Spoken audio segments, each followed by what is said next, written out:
এই যে জয়াকে এখন দেখছো তুমি, সেটার পেছনে তুমি কি মনে করো যে দেবীর চরিত্রটা আমার কাছে একটু নাই?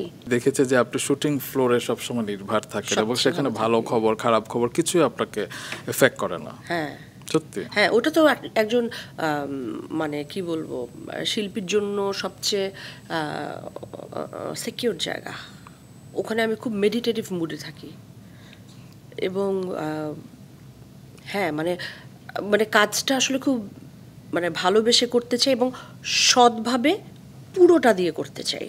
এই যে ডেভোটেড থাকেন একটা ক্যারেক্টারের প্রতি, কোনো ক্যারেক্টার কি আপনার সাথে থেকে যায় না কখনো?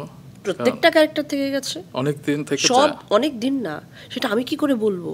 এই যে জয়াকে এখন দেখছো তুমি, সেটার পেছনে তুমি কি মনে করো যে দেবীর চরিত্রটা আমার কাছে একটু নাই? শুনো, প্রত্যেকটা ফিল্ম হলো ফিল্মকে আমরা বই কেন বলি, প্রত্যেকটা ফিল্ম হলো বইয়ের মতো।